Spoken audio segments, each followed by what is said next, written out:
Hello दोस्तों, स्वागत है आपका मेरे यूट्यूब चैनल परीक्षा प्लान में। तो कैसे हैं आप लोग? आई होप अच्छे होंगे। तो जैसा कि आप लोगों को पता है कि एसएसटी के मॉक टेस्ट में करवा रही हूँ। 4 वीडियो आ चुके हैं, यानी कि 4 मॉक टेस्ट में करवा चुकी हूँ। ये 5वां वीडियो है। प्रत्येक वीडियो में मैं 30 प्रश्न शामिल कर रही हूँ। तो चलिए आज की वीडियो को शुरू करते हैं। वीडियो देखने के बाद यदि आपको अच्छा लगे, हेल्पफुल लगे, तो वीडियो को लाइक और शेयर कीजिएगा। और यदि आप चैनल पर नए हैं तो चैनल को सब्सक्राइब कर लीजिए।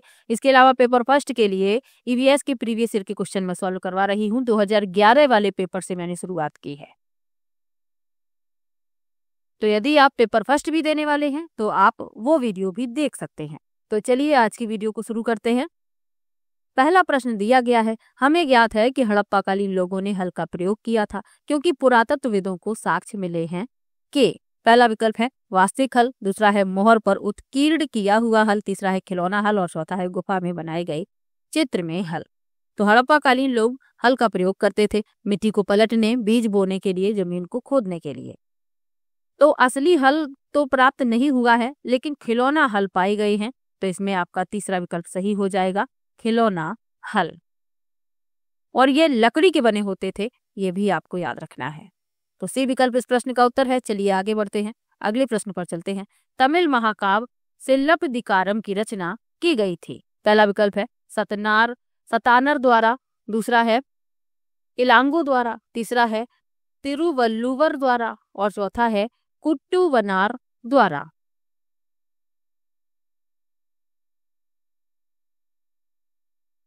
तो तमिल महाकाव्य सिलप्पदिकारम की रचना लगभग 1800 वर्ष पहले इलांगो नामक कवि ने की थी। और यह जो कहानी है, किसकी कहानी है? कोवलन नाम के एक व्यापारी की कहानी है जो पुहार में रहता था। उसने क्या किया, अपनी पत्नी कन्नगी की उपेक्षा करते हुए माधवी नाम की एक वेश्या से उसे प्रेम हो गया। बाद में वह कन्नगी पुहार छोड़कर मदुरै चले गए, जहां पांड्य राजा के दरबारी जौहरी ने उन पर चोरी का गलत आरोप लगाया। राजा ने कोवलन को मौत की सजा सुनाई। कन्नगी जो अब भी उससे प्यार करती थी, इस अन्याय, दुख और क्रोध से भर गई, यानी कि जो उसकी पत्नी थी, और उसने पूरे मदुरै शहर को नष्ट कर दिया। तो ये कहानी है जो इस महाकाव्य में लिखी हुई है। तो इसमें बी विकल्प सही हो जाएगा, इलांगो। चलिए आगे बढ़ते हैं, अगले प्रश्न पर चलते हैं। लिखा है शासकों द्वारा मंदिर और मस्जिद का निर्माण किया गया। पहला विकल्प है भगवान के साथ अपनी घनिष्ठता घोषित करने के लिए, दूसरा है शक्ति और वैभव प्रदर्शन के लिए, तीसरा है पुजारी वर्ग को संतुष्ट करने और उनका समर्थन पाने के लिए। अब सही विकल्प बताने हैं, कौन से विकल्प सही है। तो मंदिरों और मस्जिदों का निर्माण शासकों ने करवाया और बहुत ही खूबसूरती से करवाया, क्योंकि वे पूजा के स्थल थे। तो इसमें जो सत्य कथन है, पहला लिखा हुआ है भगवान के साथ अपनी घनिष्ठता घोषित करने के लिए, सही है। शक्ति और वैभव प्रदर्शन के लिए, ये भी सही है। और पुजारी वर्ग को संतुष्ट करने और उनका समर्थन पाने के लिए, ये भी सही है। ए बी सी तीनों ही सही हैं। डी विकल्प इस प्रश्न का उत्तर हो जाएगा। चलिए आगे बढ़ते हैं और अगले प्रश्न पर चलते हैं। निम्नलिखित में से कौन सी क्षेत्रीय भाषा का प्रयोग उपमहाद्वीप के सरकारी अभिलेखों में सबसे पहले हुआ था? पहला विकल्प है उर्दू, दूसरा विकल्प है अंग्रेजी, तीसरा विकल्प है मलयालम और चौथा विकल्प है पंजाबी।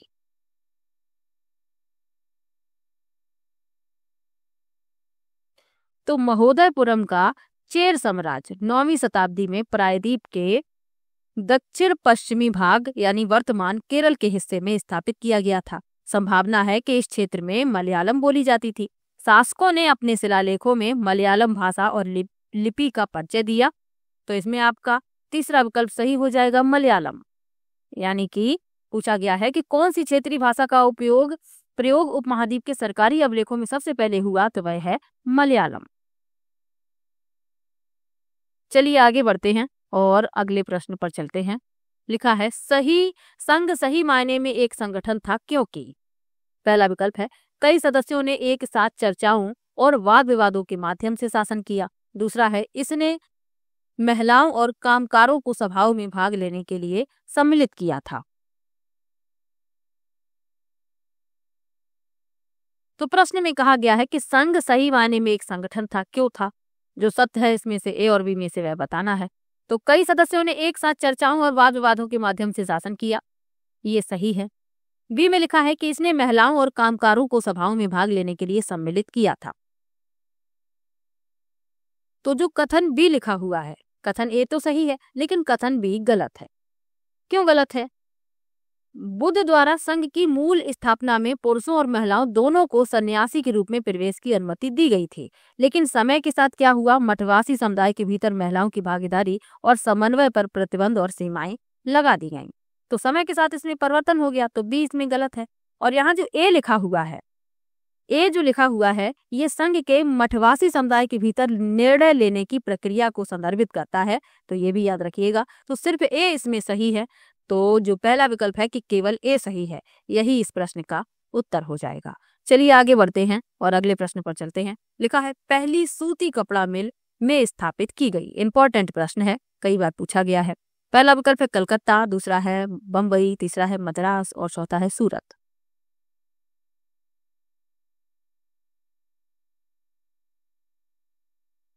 तो भारत में पहली सूती कपड़ा मिल बम्बई में स्थापित की गई, बी विकल्प इसमें सही हो जाएगा, बॉम्बे। और 1900 तक बम्बई में 84 से अधिक मिलें चलने लगी थी, तो ये भी आपको याद रखना है। चलिए आगे बढ़ते हैं, अगले प्रश्न पर चलते हैं। अगला प्रश्न दिया गया है 1849 में बॉम्बे में परमहंस मंडली की स्थापना क्यों की गई? पहला है विधवा पुनर्विवाह के लिए, दूसरा है जाति उन्मूलन के लिए, तीसरा है लड़कियों की शिक्षा के लिए और चौथा है महिलाओं की और अधिक स्वतंत्रता के लिए। तो परमहंस मंडली एक सामाजिक धार्मिक समूह था जिसकी स्थापना 1849 में बम्बई में दुर्गाराम मेहता जी, दादोबा पांडुरंग और उनके मित्रों के एक समूह द्वारा की गई थी। परमहंस मंडली की स्थापना महाराष्ट्र में सामाजिक सुधार को बढ़ावा देने के लिए की गई थी, विशेष रूप से जाति उन्मूलन। तो इसमें बी विकल्प सही हो जाएगा, जाति उन्मूलन के लिए। इंपॉर्टेंट प्रश्न है, इसके पहले वाली वीडियो में भी मैंने इस तरीके का प्रश्न लिया था, तो आपको याद रखना है, बी विकल्प इसमें सही हो जाएगा। चलिए आगे बढ़ते हैं, अगले प्रश्न पर चलते हैं।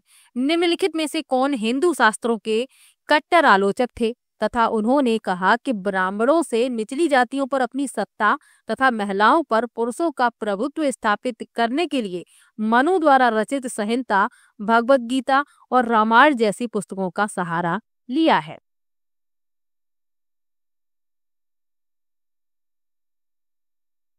पहला विकल्प है श्री नारायण गुरु, दूसरा विकल्प है ज्योतिराव फूले, तीसरा विकल्प है घासीदास और चौथा विकल्प है पेरियार। तो इस प्रश्न में आपका डी विकल्प सही है, पेरियार। इनका पूरा नाम था ई.वी. रामास्वामी नायकर, इन्हें पेरियार भी कहा जाता है। ये एक मध्यम वर्गीय परिवार से थे। वह अपने प्रारंभिक जीवन में एक तपस्वी थे और उन्होंने संस्कृत ग्रंथों का ध्यानपूर्वक अध्ययन किया। प्रारंभिक जीवन में उन्होंने अध्ययन किया था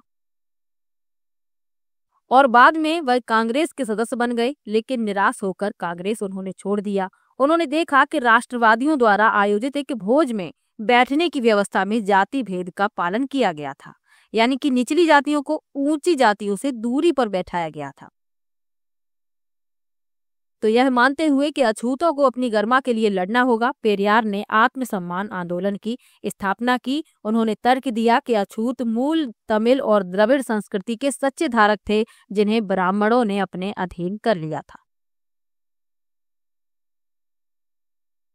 तो इतना आपको इनके बारे में याद रखना है, डी विकल्प इसमें सही हो जाएगा, पेरियार। चलिए आगे बढ़ते हैं, अगले प्रश्न पर चलते हैं। लिखा है गांधी जी ने असहयोग आंदोलन अचानक रोक दिया क्योंकि? पहला विकल्प है अंग्रेजी सरकार इसे कुचल रहे थे, दूसरा है यह उतना कामयाब नहीं हुआ था जितनी उम्मीद की गई थी, तीसरा है यह हिंसात्मक हो गया था और चौथा है बड़े नेता सहयोग नहीं कर रहे थे।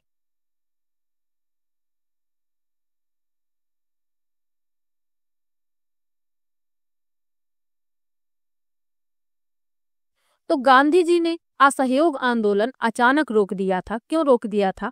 क्योंकि यह हिंसात्मक हो गया था। सी विकल्प इसमें सही हो जाएगा। 1922 में किसानों की भीड़ ने चोरी चोरा में एक पुलिस स्टेशन में आग लगा दी थी, जिसमें पुलिसकर्मी जलकर मर गए थे। तो इसीलिए गांधी जी ने असहयोग आंदोलन रोक दिया था, क्योंकि गांधी जी अहिंसा के पुजारी थे और ये हिंसात्मक हो गया था, इसीलिए उन्हें असहयोग आंदोलन रोकना पड़ा। सी विकल्प इसमें सही हो जाएगा। चलिए आगे बढ़ते हैं।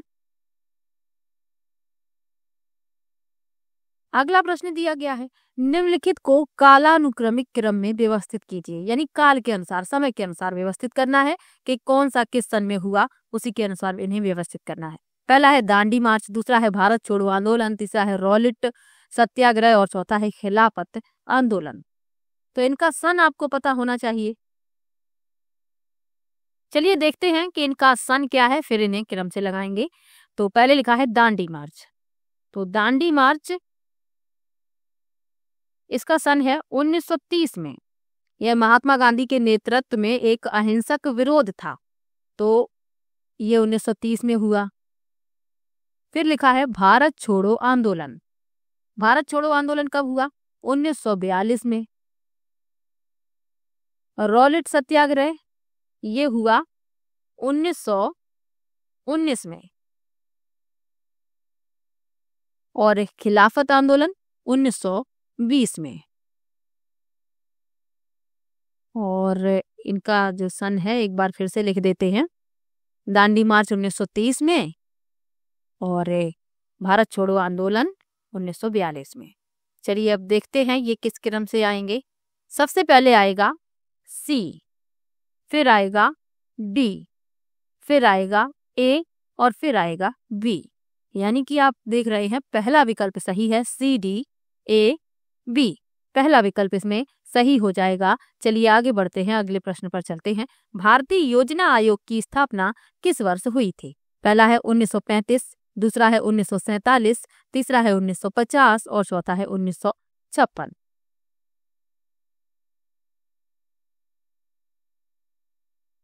तो भारतीय योजना आयोग की स्थापना हुई थी 1950 में, सी विकल्प इसमें सही हो जाएगा। 1950 में सरकार ने आर्थिक विकास के लिए उपयुक्त नीतियों को निर्माण करने और निष्पादित करने में मदद के लिए एक योजना आयोग की स्थापना की, सी विकल्प इसमें सही है 1950।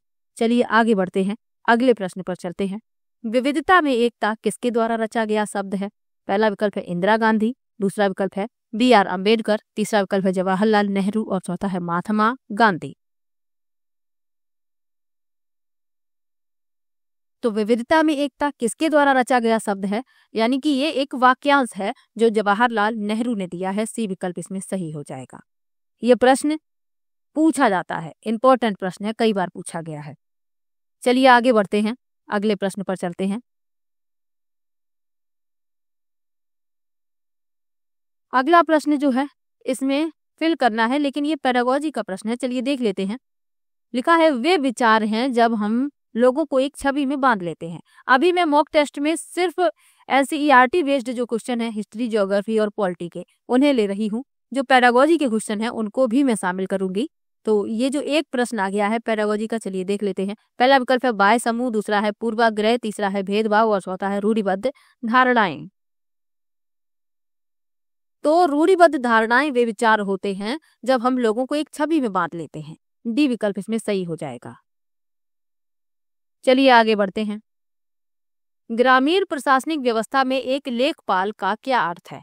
पहला है जमीन को नापना और उसका रिकॉर्ड रखना, दूसरा है सिंचाई का प्रबंध करना, तीसरा है ग्राम सभा की सूची तैयार करना और चौथा है ग्राम पंचायत के फंड यानी विधि का नियंत्रण करना।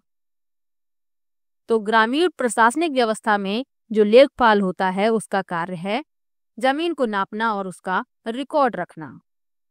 लेखपाल भारत में एक ग्राम स्तरीय राजस्व अधिकारी है जो भूमि रिकॉर्ड बनाए रखने और सर्वेक्षण के लिए जिम्मेदार है।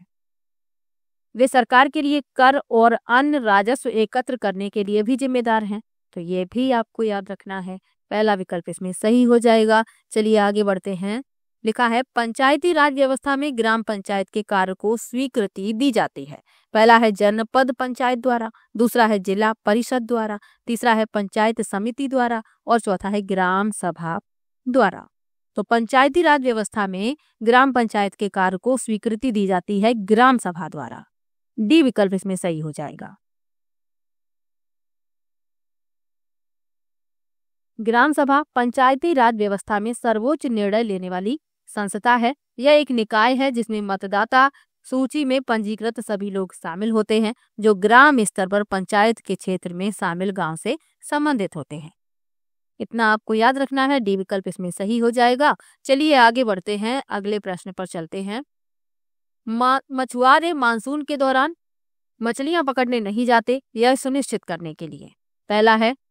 पहला कथन लिखा हुआ है, मछलियों की संख्या आबादी कम ना हो क्योंकि यह उनके प्रजनन का समय होता है। दूसरा है, बड़े जल पोत इस अवधि यानी समय मछलियां पकड़ सकते हैं। और तीसरा है, नाव सुरक्षित रहें।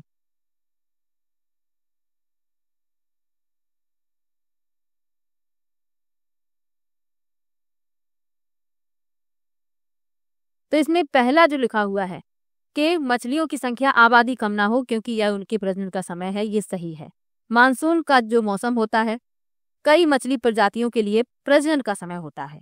यदि मछुआरे इस दौरान मछलियां पकड़ेंगे तो इससे मछलियों की संख्या कम हो जाएगी और उनके लिए प्रजनन करना मुश्किल हो जाएगा।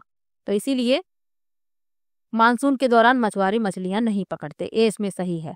बड़े जाल पोत यानी कि ट्रोलर इस अवधि यानी समय में मछलियां पकड़ सकते हैं, ये गलत है। क्योंकि बड़े जो ट्रोलर होते हैं यानी जाल पोत होते हैं वह किसी भी समय मछलियां पकड़ सकते हैं।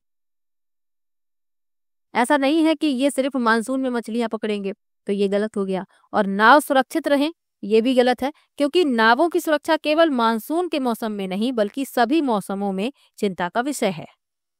तो सी और बी इसमें गलत है, सिर्फ ए इसमें सही है। सी विकल्प इसका उत्तर हो जाएगा, केवल ए। चलिए आगे बढ़ते हैं। एक क्षेत्र जहां वोटर अपना विधायक चुनते हैं कहलाता है। पहला है नगर निगम, दूसरा है निगम पार्षद, तीसरा है निर्वाचन क्षेत्र और चौथा है जिला परिषद। तो एक क्षेत्र जहां वोटर अपना विधायक चुनते हैं निर्वाचन क्षेत्र कहलाता है। सी विकल्प इसमें सही हो जाएगा। चलिए आगे बढ़ते हैं, अगले प्रश्न पर चलते हैं। जीविका के अधिकार को उच्चतम न्यायालय द्वारा किस मौलिक अधिकार के एक अंग के रूप में स्थापित किया गया? पहला है अवसर की समानता का अधिकार, दूसरा है जीवन का अधिकार, तीसरा है आने जाने की स्वतंत्रता का अधिकार, चौथा है व्यवसाय की स्वतंत्रता का अधिकार। तो जीविका के अधिकार को उच्चतम न्यायालय द्वारा जीवन के अधिकार के एक अंग के रूप में स्थापित किया गया। बी विकल्प इसमें सही है। मौलिक अधिकारों की संख्या कितनी है? तो मौलिक अधिकार है 6। कौन कौन से हैं? समानता का अधिकार, स्वतंत्रता का अधिकार, शोषण के विरुद्ध अधिकार, धार्मिक स्वतंत्रता का अधिकार, सांस्कृतिक और शिक्षा संबंधी अधिकार, संवैधानिक उपचारों का अधिकार। तो ये आपको याद रखना है, बी विकल्प इसमें सही हो जाएगा, जीवन का अधिकार। चलिए आगे बढ़ते हैं। राज्य के धर्म का पृथकीकरण की ओर ले जाता है।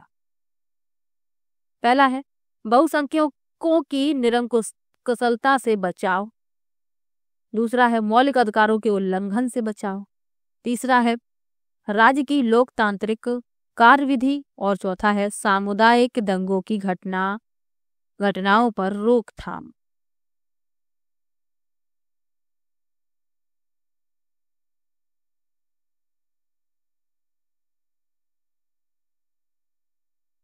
तो राज्य के धर्म का पृथकीकरण की ओर ले जाता है, इसमें फिल करना है कौन कौन से विकल्प सही हो जाएंगे। बहुसंख्यकों की निरंकुशता से बचाव, ये सही है। मौलिक अधिकारों के उल्लंघन से बचाव, ये सही है। राज्य की लोकतांत्रिक कार्यविधि, ये भी सही है। सामुदायिक दंगों की घटनाओं पर रोकथाम, ये गलत है। ए बी सी इसमें शामिल है, यानी कि जो ए विकल्प है वह सही हो जाएगा।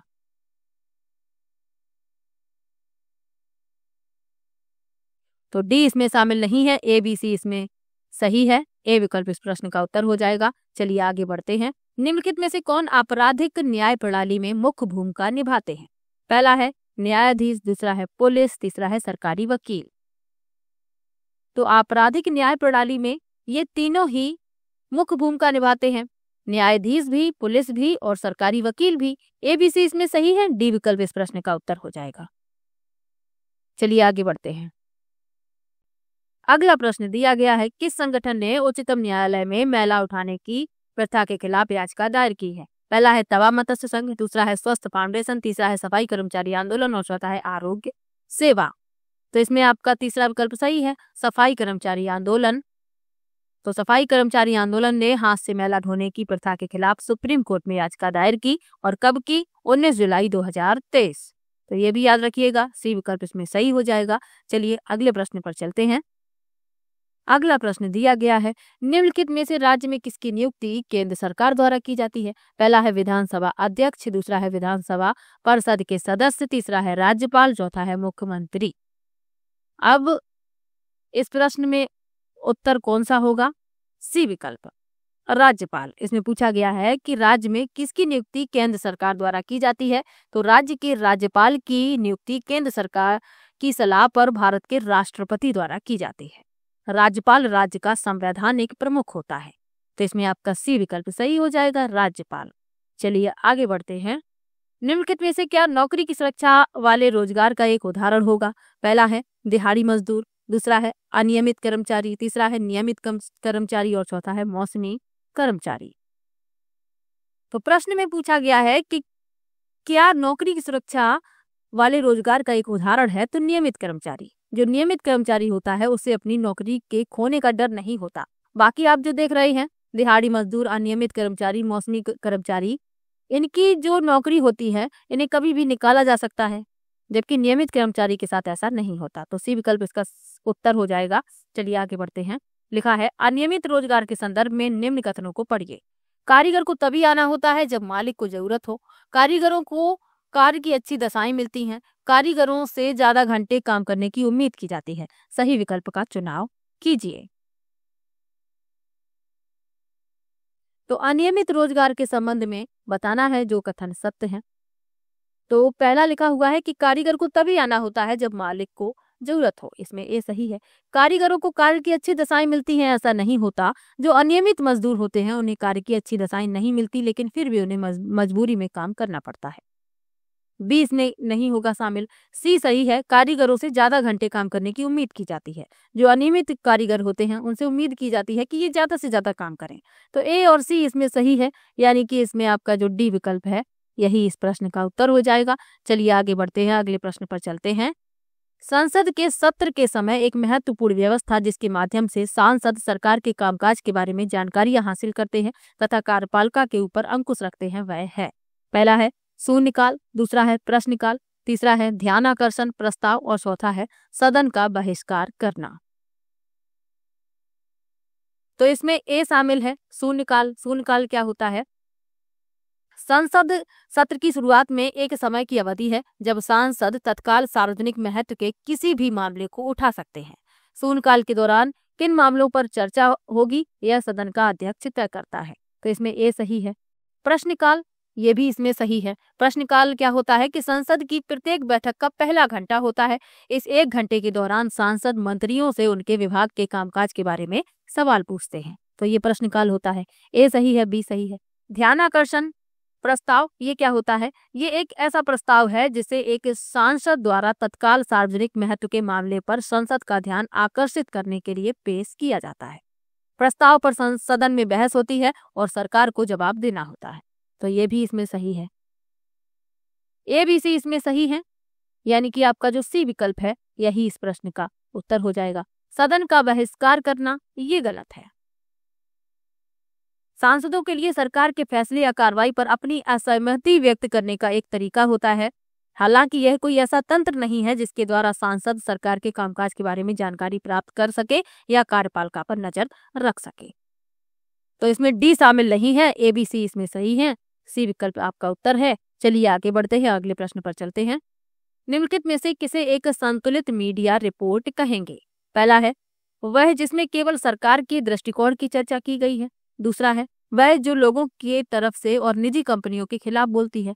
तीसरा है वह जो समाज के पीड़ित समुदायों के दृष्टिकोण की चर्चा करती है। और चौथा है वह जिसमें सभी पक्षों की बात रखी गई है। तो संतुलित मीडिया रिपोर्ट किसे कहेंगे? जिसमें सभी पक्षों की बात रखी गई हो, किसी एक पक्ष के बारे में ना बताकर सभी पक्ष शामिल किए गए हों। तो डी विकल्प इसमें सही हो जाएगा। चलिए आगे बढ़ते हैं। निम्न में से कौन से समानता को स्थापित करने के लिए संविधान के प्रावधान है? पहला है कानून की दृष्टि में हर व्यक्ति समान है। दूसरा है अस्पृश्यता का उन्मूलन कर दिया गया है। तीसरा है हर व्यक्ति सार्वजनिक स्थलों पर जा सकता है। और चौथा है किसी भी व्यक्ति के साथ उसके धर्म, जाति, वंश, लिंग और जन्म स्थल के आधार पर भेदभाव नहीं किया जा सकता। तो इसमें पूछा गया है कि कौन से समानता को स्थापित करने के लिए संविधान के प्रावधान है, तो ये चारों ही सही हैं। ABCD सभी, डी विकल्प इसमें सही हो जाएगा। चलिए आगे बढ़ते हैं, अगले प्रश्न पर चलते हैं। प्रत्येक नागरिक को स्वतंत्रता है अपने धर्म का पालन और अनुसरण करने की।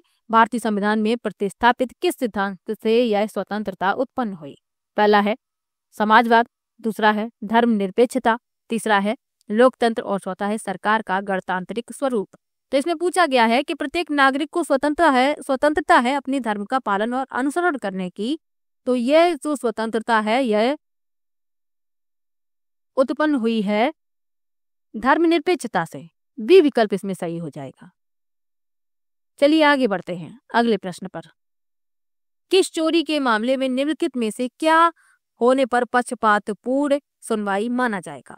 पहला है चोरी का आरोप लगाए गए व्यक्ति को आरोप पत्र की कॉपी देना, दूसरा है वकील करने की क्षमता न रखने पर राज द्वारा आरोपित को वकील उपलब्ध करवाना, तीसरा है आरोपित के वकील को गवाहों से पूछताछ करने देना और चौथा है आरोपित का दोषी पाए जाने पर प्रतिभाशाली और सम्मानित परिवार के होने की वजह से माफ कर देना। तो इसमें पूछा गया है कि पक्षपातपूर्ण सुनवाई माना जाएगा।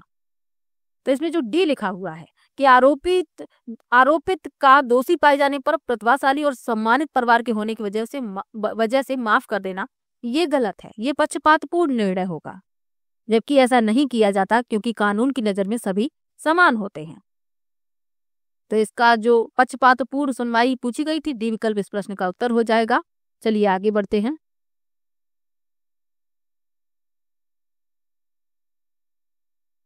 अगला प्रश्न दिया गया है, उड़ीसा के किस क्षेत्र में एल्यूमिनियम कंपनी द्वारा खान लगाने पर आदिवासियों द्वारा विस्थापन के विरोध में आंदोलन चलाया गया? पहला है धौलगिरी पर्वत, दूसरा है न्यामगिरी पहाड़ी, तीसरा है चिरमिरी पहाड़ी और चौथा है गिरडीह पर्वत। तो इस प्रश्न में आपका बी विकल्प सही हो जाएगा, न्यामगिरी पहाड़ी। उड़ीसा में न्यामगिरी पहाड़ियों के डोंगरिया गोंड आदिवासियों ने वेदांता रिसोर्सेज द्वारा एक एल्यूमिनियम खदान की स्थापना का विरोध किया। आदिवासियों का मानना है कि पहाड़ियां पवित्र हैं और खनन से उनके धार्मिक विश्वासों का उल्लंघन होगा। तो बी विकल्प इस प्रश्न का उत्तर हो जाएगा।